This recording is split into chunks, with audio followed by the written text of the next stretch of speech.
What's going on, guys? Welcome to the introduction episode of our 2014 Return to Primetime Dynasty. This is the episode 0, which is just a setup video of what's going to be happening as we start our new Dynasty with creating a coach. And we're going to bring over Mr. James Castle from NC State. He left NC State after giving them a great 2014 season. Actually 2013 season, as they won the bowl, the Orange Bowl, and went back to Primetime and were established as the most dominant ACC team in the land. So he has left them, and he's going to come over and coach a new team. Point of the series is to take a team that hasn't been very good in the last few years, usually about 4 to 5, to bring them back to Primetime and to bring them back to what they used to be. Even if it's like in the mid-90s or in the late 80s, just to bring them back into today's world of media and everything like that, and make them be shown up, basically make them be heard like they used to be. We're going to give him his good old visor and his glasses back. So that's the point of the series. I did it with NC State. I did it with Duke. Duke is done. But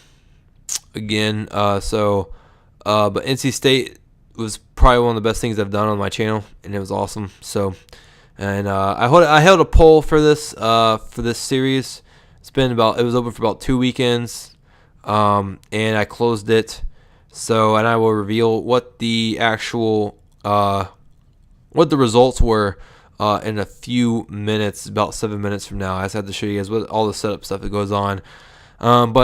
So the point of the series, take a team back to Primetime. I already know who won, so I won't say anything. But the rules and difficulty, we're going to kind of look and see what the starting level, coaching level. There's new coaching skill trees in this game that kind of make your team better. There's one that makes it where you don't get your kicker doesn't get iced, and you also get one where your team isn't affected by away being the away team with home field advantage active in the game. But we're going to start off on All-American difficulty. I say this because in this game, it's a little bit different than the last couple games where All-American, like, it's pretty easy. I mean, it's easy in this game, but I'm gonna play it on All-American probably the first couple games just to see how the team actually feels. And then plus we'll see. I mean, it may be on All-American until halfway through the season, depending on how hard it is with this team. But also,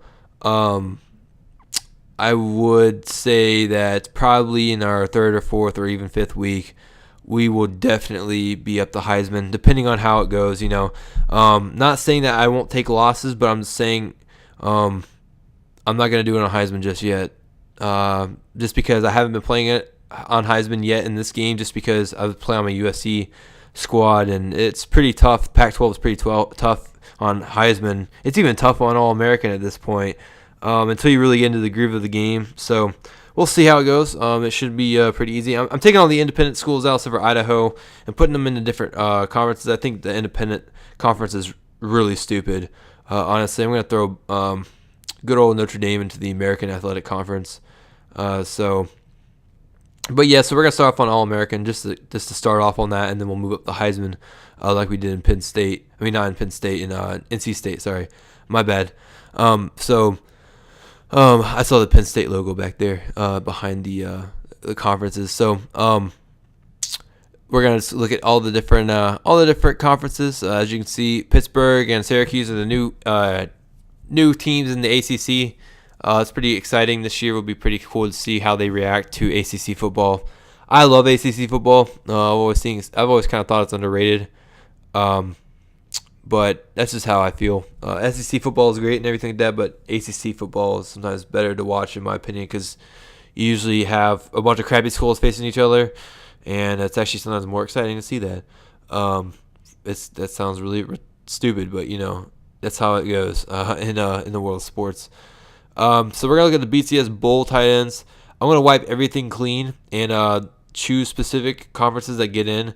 Basically, what I'm going to do is I'm going to make it a free-for-all where any school can get into any bowl, depending on what conference they're in. Like the Big 12 and everything that will be in here, Big 10, SEC, ACC, Pac 12, Mountain West. I'll have to see what else is in there, but They're making it where everybody gets into any bowl. That way that there's no stuff like it is in real life where, if you're not a BCS conference, then you don't get into any championship matches or anything like that. So with this, we're running the chance, of possibly playing, Houston in the bowl or something like that. So Houston in the Houston like in the BCS National Championship game or something like that. So it looks like the only things that won't get in will be the WAC and the Sun Belt, or the MAC and the Sun Belt. Sorry, there's no more WAC anymore.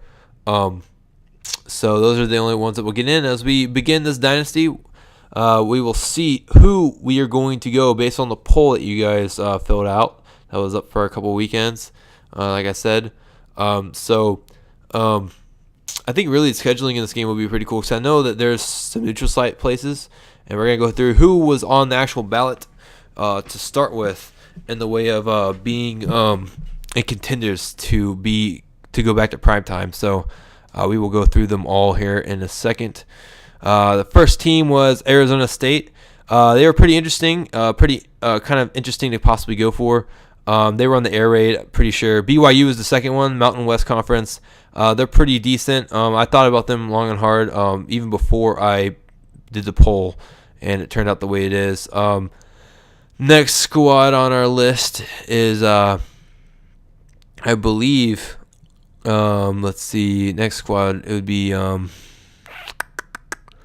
would it be? I think Syracuse is the next one, yeah. Syracuse should be the next one. I used them on Online Dynasty. They're pretty good. I actually enjoyed using them on the actual no, actually the next squad would probably be Penn State. Yep. Penn State is another team that was on our Return to Primetime poll. I'm really interested in them. They're definitely a team that could go back to primetime just because of everything that happened with the Sandusky case and with Joe Paterno dying, which is so sad in my opinion. I love Joe Paterno. He was awesome, and he's a great coach. Syracuse was the next one. Moving into the ACC, they are in prime position to possibly do well right off the bat. So they're definitely interesting as well. I used them in Online Dynasty, like I said, and they're really decent and they're really good. So, we will move on to the next one, which the last team, of course, was Vanderbilt, which they went about 5-0 a couple seasons ago, and really shocked the world of college football just because they had never done that well. So. And I'm about to have a really bad bootleg drum roll here in a second after I tell you guys, or right before we reveal the results of the poll. So without further ado, here we go. Drum roll, please. And it's going to sound really bad. It's going to be really, really, really cheesy, but... And the winner is... Penn State wins 4-3 over Arizona State. Vanderbilt got no votes. BYU was in a close second, but Penn State will go back to primetime, hopefully, as James Castle will take the job. As we can see what their past records have been like: 8-4 in 2010, 9-4 in 2011, 7-6 in 2010. 2009 they went to Capital One Bowl, 11-2. They won the Big Ten championship in 2007. Their last big win though was in '94. As they took the championship, really. That wasn't their last big win. They took the Rose Bowl, which was the national championship in '94. But their last big bowl win was 2005, as they went 11-1 and won the Big Ten. So they haven't really won. They haven't won the Big Ten since 2008. So it's been 5 years, and it's been 4 years since they went to a bowl and had a good season. So they will go back to primetime, hopefully, again in this series. But we'll go through all the recruiting stuff like that here in a second, but as James Castle should sign here pretty quick. But target wins per year is 10. That's what my hope is, definitely, as we sign the contract. And so James Castle is now the coach of the Penn State Nittany Lions. As we go through the coaching skill trees. Welcome to the coach skill tree. Here you can select skill upgrades that will benefit you on the field and recruiting prospects. Be sure to go to Coach Skill Trees inside Coach Central each time you level up. They are really awesome. They're really interesting. Some of them I don't really like. They kind of are like they're unnecessary, but hopefully it will be good. Road Warriors and Anti-Freeze. Sorry. Road Warriors is what I'm going to take because it means that you don't get messed up whenever you're on the road, which is awesome. I'm going to take the Bull. One, just because I think it's a little bit the charge. Yeah, your defense cause fits for the opposition pass. I'm definitely big on pass rush and sacking, as you can see by Quentin Preston posting 41 sacks in his 2 years of playing with James Castle. And we're gonna pick, I think, ball security, just because in the harder difficulties on these games, they like to ship the ball a lot, and that's definitely something that we should look at and try to maneuver against. So players gain 1 to carrying, and we will go ahead and pick that up as we upgraded Rob Ross, who's our offensive coordinator, and I did not catch the defensive coordinator's name, sadly.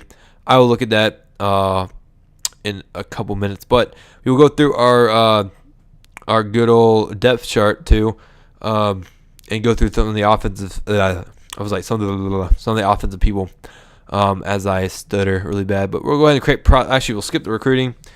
Recruiting this game is, to me, absolutely terrible. I cannot stand the recruiting in 2014. So if you're looking for recruiting videos, no thank you.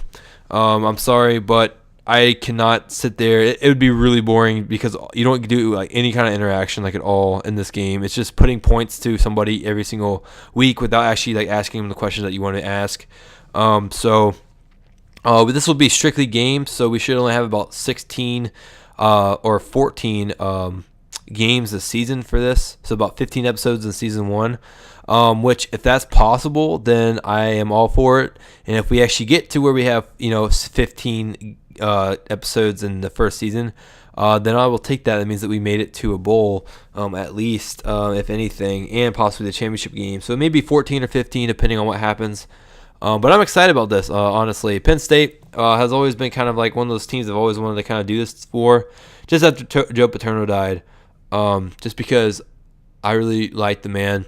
And it came out a couple weeks ago that he had actually told Penn State about all the stuff that was going on in the showers back in 2000 and 2001 and 1999, and the university didn't do anything about it. So that's something to kind of think about if you are kind of still mad about Paterno doing what he did. He did tell somebody, so and he was probably one of the best coaches ever, and they took away all of his wins from the time that Sandusky was on his staff, which I don't agree with, because it wasn't Paterno's fault, it was Sandusky's, and then for Paterno to die right away after losing his job is just it's pretty heartbreaking. I remember I cried that day just because he's one of the biggest legends ever in the history of sports, besides Lombardi and Landry. Joe Paterno was definitely up there. I mean, he gave how many years of his life to one university being their head coach. He coached them back in the 70s and 60s. And he played football there, I'm pretty sure. And he produced some of the better players that came out into the NFL. Sorry. My voice is cracking because I have not drank any water in a long time.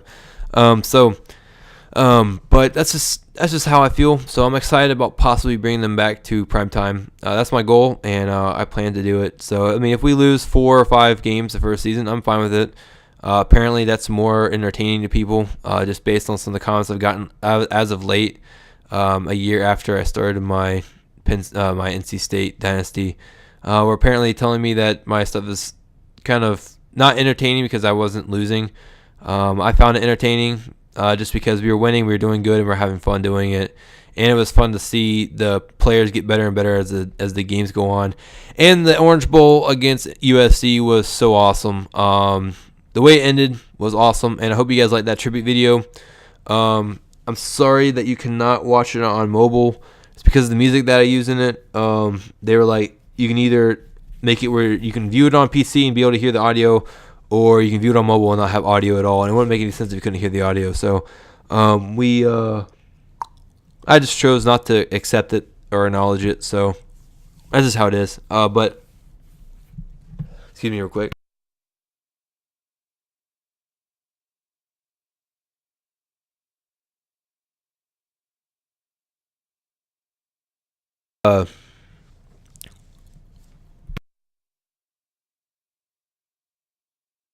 Sorry about that. I was having to clear my throat. But as we look at our recruits, again, I will not be doing recruiting videos just because I can literally not stand it again. It is not a good system. I miss the old one. I think a lot of people agree with me on that.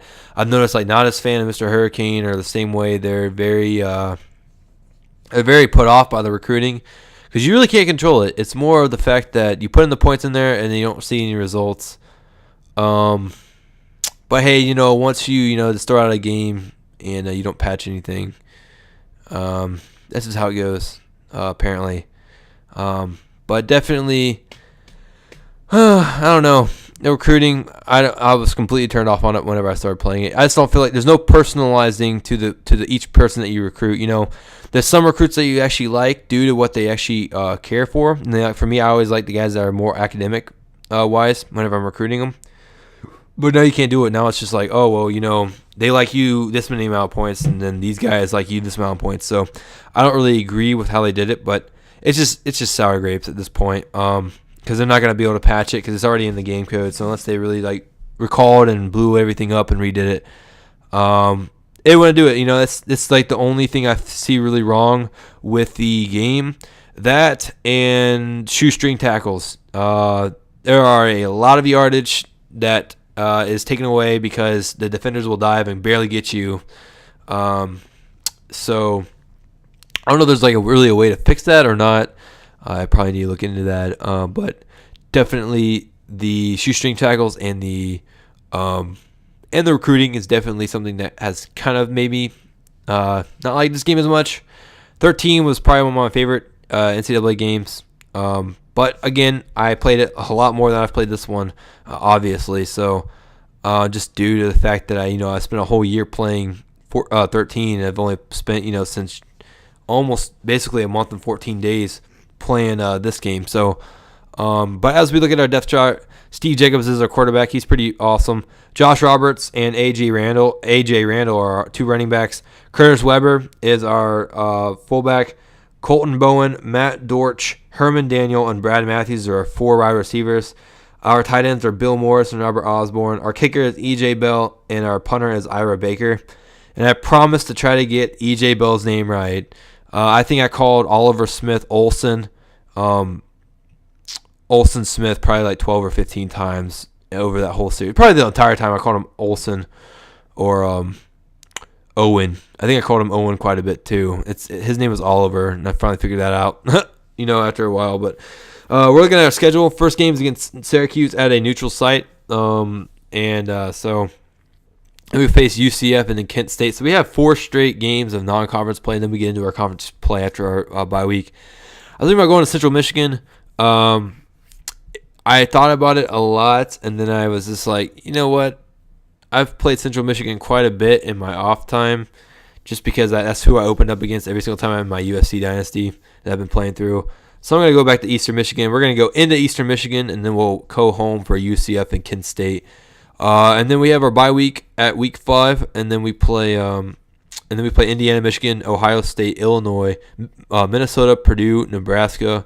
So we have quite a tough schedule in the this first season. So I could see us possibly losing 2 of those games, and we play Wisconsin in the series or in the season. Sorry, not in the series. Neutral site game though with Syracuse will be pretty cool. I think honestly, but the Big Ten play will be the hardest. Again, Nebraska, Ohio State, and probably Wisconsin will be our toughest games. I could see maybe the Michigan game. Depends. It really does depend, honestly. This is how I personally feel. But as we take a look at the coaching contracts, I am safe. Winning your first game as coaches in Nittany Lions will go a long way. As we take a look at that 5-year contract, so which usually if you do well the first year, they'll offer you like a 7-year extension or whatever. It's kind of interesting. We don't have a record, but Brent Hamley, which is guy for Texas, I forgot what the guy's name in Texas. It's not Bob's Dudes. That's Oklahoma. Oh, daggum. All right, well, we'll go ahead and start the season. And we are going to be, in a second, I will actually announce it correctly, if I can actually get to it, as we enter into the 19th minute and 40th second of this long intro video. But hey, this is how it goes. I would rather show you guys everything unedited, except for the part where I put in the poll winning, then chop it all up and make it smaller. It's a lot easier to show it this way.